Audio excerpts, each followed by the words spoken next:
360 degree news के इस bulletin में आपका स्वागत है। 4 अक्टूबर के इस बुलेटिन में आइए जानते हैं आज के मुख्य समाचार। बॉलीवुड एक्टर रणबीर कपूर को ईडी ने बुधवार को समन भेजा है। एजेंसी ने उन्हें 6 अक्टूबर को पूछताछ के लिए बुलाया है। महादेव ऑनलाइन बैटिंग ऐप के 5,000 करोड़ रुपए के मनी लॉन्ड्रिंग केस में रणबीर का नाम आया है। केस के मुख्य आरोपी सौरभ चंद्राकर की शादी में वे शामिल हुए थे।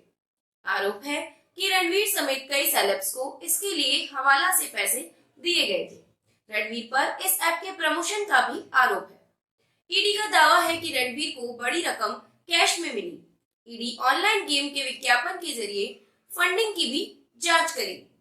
अब देखना यह होगा कि रणबीर ईडी के सामने पेश होते हैं या वे अपने वकील के जरिए ही इस समन का जवाब देंगे।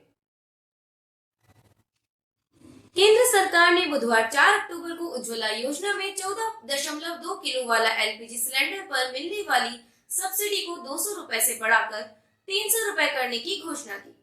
भोपाल में सब्सिडी के साथ यह सिलेंडर पहले 708 रुपए में मिल रहा था, अब 608 रुपए में मिलेगा।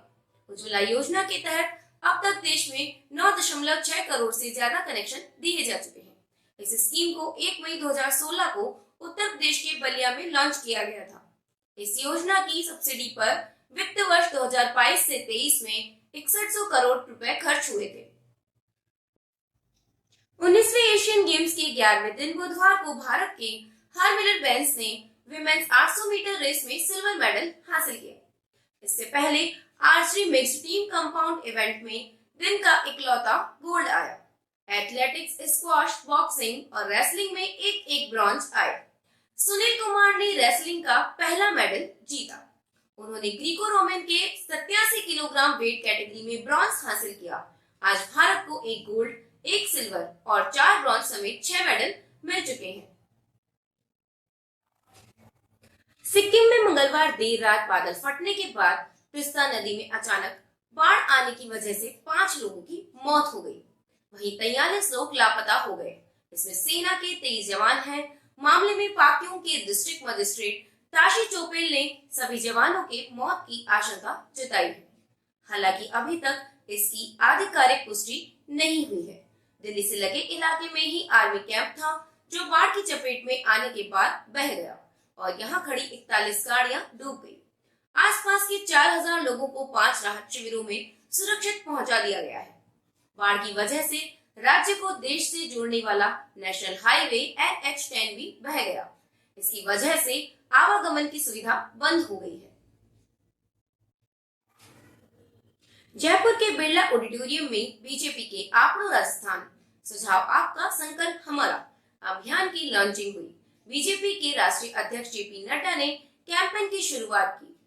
कार्यक्रम में पूर्व सीएम वसुंधरा राजे, बीजेपी प्रदेशाध्यक्ष CP जोशी, नेता प्रतिपक्ष राजेंद्र राठौर, केंद्रीय मंत्री अर्जुन राम मेघवाल, उप नेता प्रतिपक्ष सतीश पूनिया समेत कई नेता शामिल हुए। नड्डा ने कार्यकर्ताओं को कहा, आपके सुझाव से राजस्थान मजबूत होगा। यह संकल्प पत्र एक दस्तावेज ही नहीं है, यह हमारा लक्ष्य है जिसे हमें पूरा करना है। कांग्रेस ने लंबे समय तक राज किया। कांग्रेस की संस्कृति थी कि इनके नेता जंगल में चूना लगाकर जनता को बताते थे कि यहाँ से सड़क निकलेगी। भोली भाली जनता उसे मान भी लेती थी। चुनाव हो जाते थे और जनता को चूना लग जाता था। जयपुर में युवक की पीट कर हत्या के मामले को सांप्रदायिक रंग देने के विरोध में जयपुर बचाओ संघर्ष समिति के बैनर तले सर्व समाज की ओर से बड़ी चौपड़ पर सुबह 10 बजे से दोपहर 12:30 बजे तक धरना दिया गया। धरने में बजरंग दल, विश्व हिंदू परिषद सहित अन्य हिंदूवादी संगठनों के लोगों के साथ ही बड़ी संख्या में व्यापारी भी शामिल हुए। इस दौरान परकोटा के बाजार भी बंद रहे। धरने में मोदी मोदी और जय श्री राम के नारे लगे। सामूहिक हनुमान चालीसा के पाठ के साथ शांतिपूर्ण तरीके से धरना खत्म हो गया। इसके बाद सभी लोग अपने अपने घरों की ओर निकल गए। दोपहर 1:30 बजे बाजार खुल गए। विधानसभा चुनावों के मद्देनजर सरकार लगातार फील्ड अधिकारियों के ट्रांसफर कर रही है। इसी क्रम में मंगलवार देर रात राज्य सरकार ने 9 IPS और 2 IAS अधिकारियों के ट्रांसफर किए हैं। कार्मिक विभाग ने आदेश जारी करते हुए आईएएस महावीर प्रसाद मीणा को कोटा कलेक्टर लगाया। वहीं आईएएस ओम प्रकाश बुनकर का ट्रांसफर राजस्थान राज्य भंडारण निगम के एमडी पद पर किया है। सरकार ने देर रात 9 आईपीएस अधिकारियों के भी तबादले किए हैं। इनमें सरकार ने एसओजी एटीएस के एजीडी को बदल दिया है। अब आईपीएस अमृत कलश को एसओजी एटीएस की कमान सौंपी गई है। IPS Ashok Rathore AGD SOG ATS पद से हटाकर एडीजी सतर्कता के पद पर लगाए गए हैं। चुनाव आयोग की गाइडलाइन के अनुसार एक ही पद पर 3 साल से ज्यादा समय तक रहने वाले अधिकारियों के ट्रांसफर किए गए हैं। IPS Ashok Rathore AGD SOG ATS के पद पर पिछले 3 साल से थे। सीडब्ल्यूसी सदस्य और पूर्व डिप्टी सीएम सचिन पायलट ने बुधवार को अपने विधानसभा क्षेत्र टोंक के करीब 1 दर्जन गांवों का दौरा किया। इस दौरान वे सवाई माधोपुर पुलिया से करीब 400 मीटर ट्रैक्टर चलाकर कांग्रेस नेता दिनेश चौरसिया के पेट्रोल पंप तक पहुंचे। लोगों ने जेसीबी पर चढ़कर उन पर फूल बरसाए और स्वागत किया।